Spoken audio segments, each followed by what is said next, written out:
Police को कुछ गलत नहीं कह रहा हूं, एक सिस्टम जो है उसकी बात कह रहा हूं। अगर वो लाठी उठाते बोलते हट यहां से, तो आप जल्दी साइड हो जाएंगे। और मान लीजिए रात को 8 बजे है, घर जाओ यहां से, तो तुरंत बोलेंगे मारिए मत, हम चले जाएंगे, क्योंकि आप प्रजा है।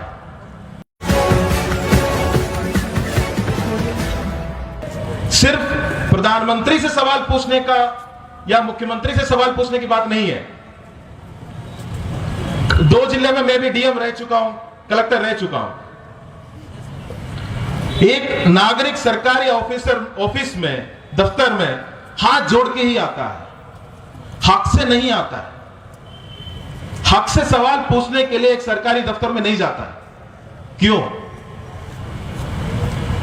अपना हक नहीं समझता है। ये देश नागरिकों का देश है,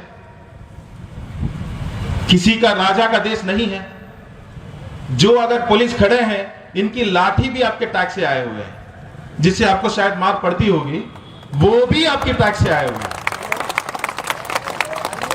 पर मान लीजिए आप इधर से चल रहे हैं, नहीं उनको कुछ वो नहीं कह रहा हूं मैं, पुलिस को कुछ गलत नहीं कह रहा हूं, एक सिस्टम जो है उसकी बात कह रहा हूं।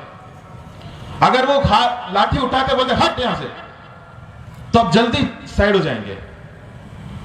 और मान लीजिए रात को 8 बजे है, घर जाओ यहां से, तो तुरंत बोलेंगे मारिए मत, हम चले जाएंगे, क्योंकि आप प्रजा है। नागरिक होते तो पूछते कि भाई मार क्यों रहे, तुमको किसने अधिकार दिया मेरे ऊपर मारने का? मेरा ही देश में मुझे सेवा करने के लिए जो निवृत्ति हुए, आप हमें मार कैसे सकते, ये पूछते नागरिक होते तो। पर हम वो नहीं पूछते, हम बोलते मारिए मत, चले जाएंगे आप। और मार क्यों रहे?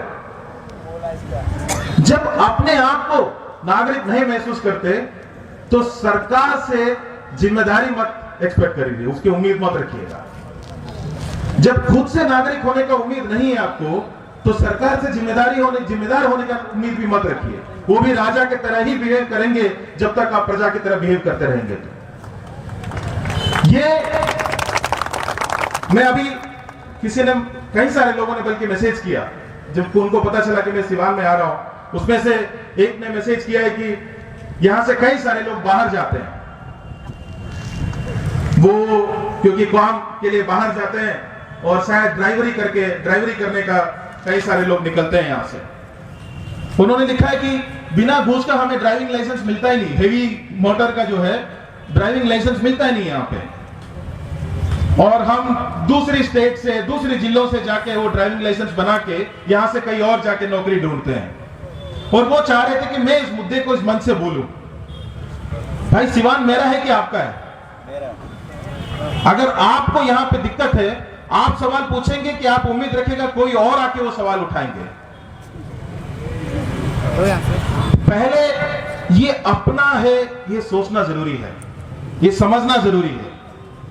ये मेरा है, ये देश मेरा है, ये प्रदेश मेरा है, ये जिला मेरा है, ये गांव मेरा है। और अगर यहां कुछ ठीक नहीं है, उसको ठीक करने का जिम्मेदारी भी मेरी है, कोई और आके नहीं कर सकता। ये उसके जगह पे हम अपने आप को प्रजा ही, क्योंकि आसान है प्रजा बनना, नागरिक बनना बहुत मुश्किल है। चीजों को समझना होगा, सवाल उठाना होगा, फिर लड़ना पड़ेगा, हो सकता है सड़क पे उतरना पड़े, मुश्किल है। नागरिक बनना बहुत मुश्किल काम है, प्रजा बनना तो बहुत आसान है। मिल गया तो मिल गया, नहीं मिला तो नहीं मिला, 4 बार गाली दे दिया, कुछ खोज लिया, अरे सारे चोर है, सारे वैसे ही है, खत्म।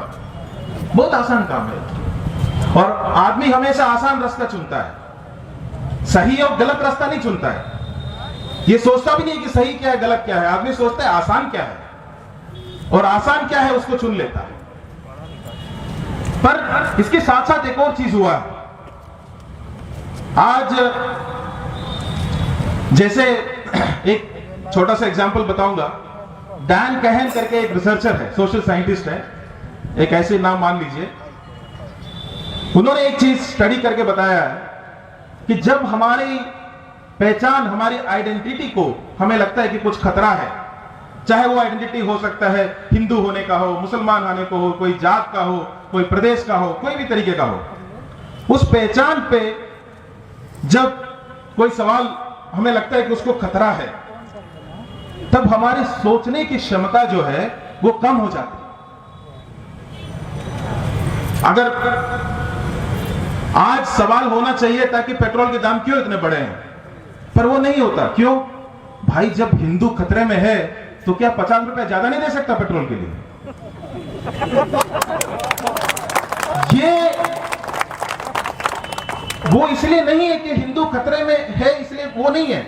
ये दिमाग में आ जाता है कि पहचान, हमारे अस्तित्व खतरे में है तो थोड़ा बहुत नुकसान तो सह लेंगे ना, चाहे पेट्रोल का हो चाहे डीजल का हो, कोई बात नहीं, तो लाठी भी मार लो चलेगा, धर्म बचना चाहिए। वो खतरे में वो ज्यादा इंपॉर्टेंट है। और ये एस्टैब्लिश्ड है कि जब हमें ऐसे लगता है हमारी कोई आइडेंटिटी खतरे में है तो हमारे सोचने का क्षमता वो नीचे हो जाता है।